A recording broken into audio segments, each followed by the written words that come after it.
مکتوب نمبر 25 آپ علیہ السلام کی وصیت جسے ہر اس شخص کو لکھ کر دیتے تھے جسے صدقات کا عامل قرار دیتے تھے۔ بسم اللہ الرحمن الرحیم۔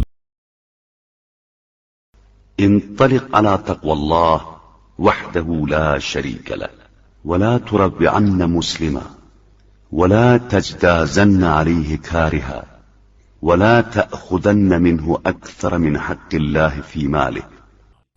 خدائے وحدہ لا شریک کا خوف لے کر آگے بڑھو اور خبردار نہ کسی مسلمان کو خوفزدہ کرنا اور نہ کسی کی زمین پر جبرن اپنا گزر کرنا۔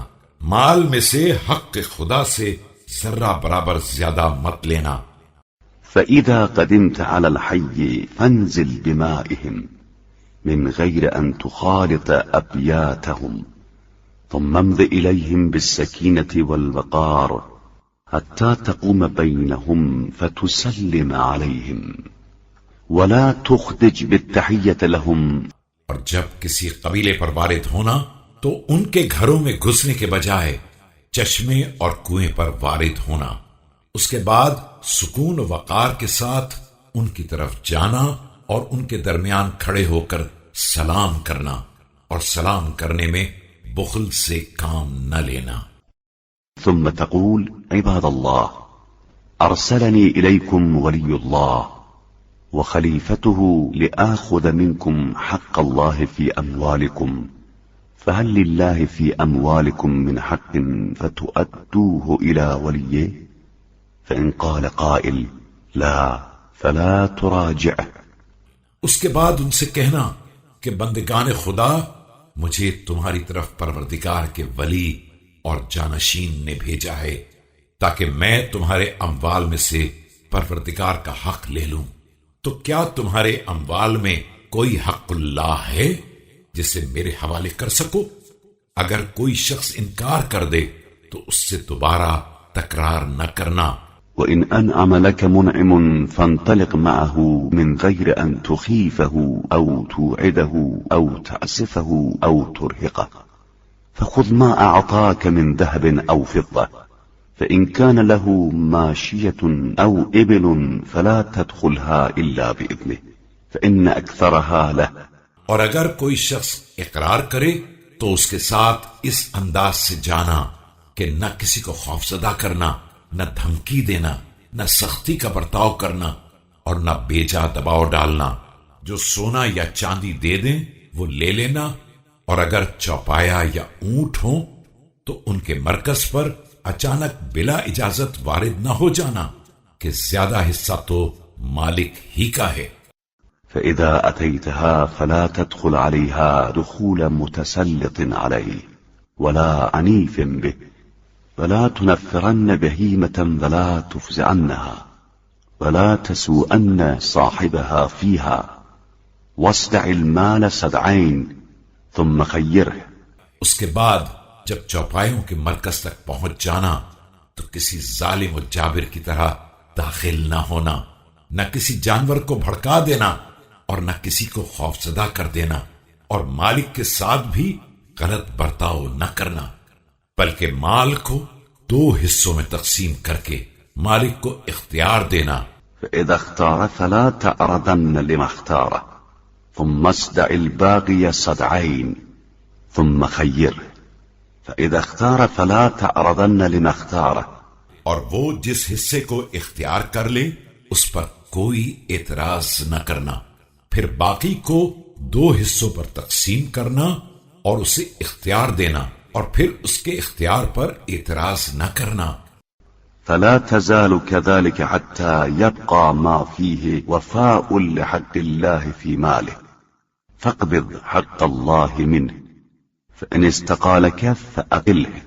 یوں ہی ایسا کرتے رہنا یہاں تک کہ اتنا ہی مال باقی رہ جائے جس سے حق خدا ادا ہو سکتا ہے تو اسی کو لے لینا، بلکہ اگر کوئی شخص تقسیم پر نظر ثانی کی درخواست کرے تو اسے بھی منظور کر لینا۔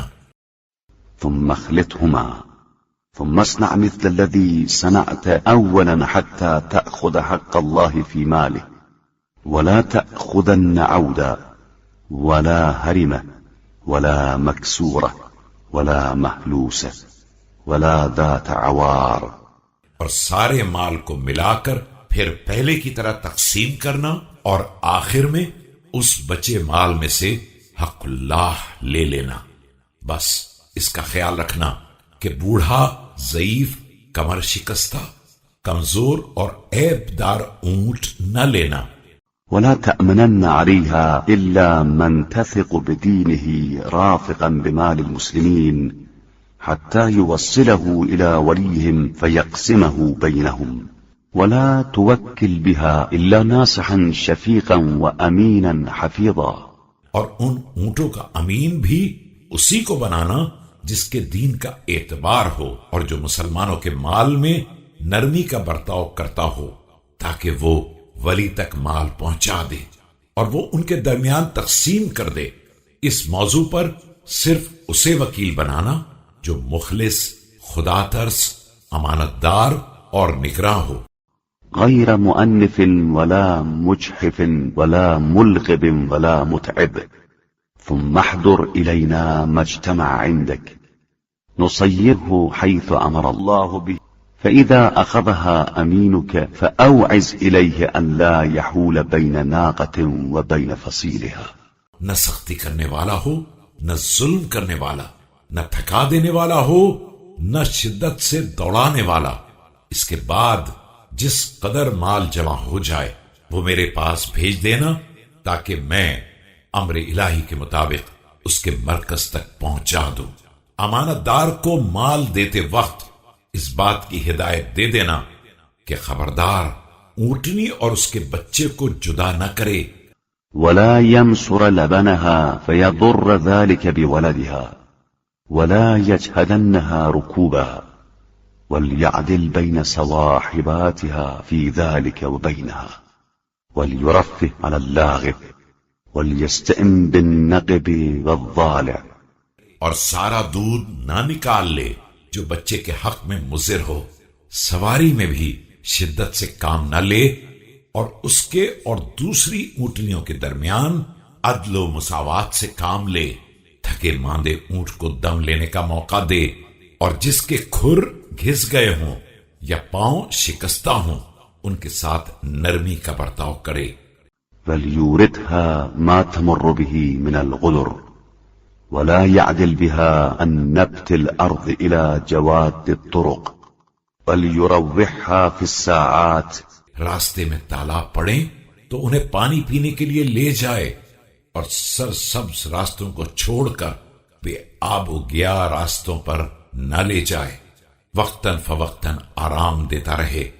وليمهلها عند النطاف والأعشاب حتى تأتينا بإذن الله بدنا منقيات غير متعبات ولا مجهودات. اور پانی اور سبزے کے مقامات پر ٹھہرنے کی مہلت دے، یہاں تک کہ ہمارے پاس اس عالم میں پہنچے تو حکم خدا سے تندرست اور تگڑے ہوں، تھکے ماندے اور درماندہ نہ ہوں. لنقسمها على كتاب الله وسنة نبيه صلى الله عليه وآله فإن ذلك أعظم لأجرك وأقرب لرشدك إن شاء الله. تاکہ ہم کتاب خدا اور سنت رسول کے مطابق انہیں تقسیم کر سکیں کہ یہ بات تمہارے لیے بھی اجر عظیم کا باعث اور ہدایت سے قریب تر ہے انشاءاللہ.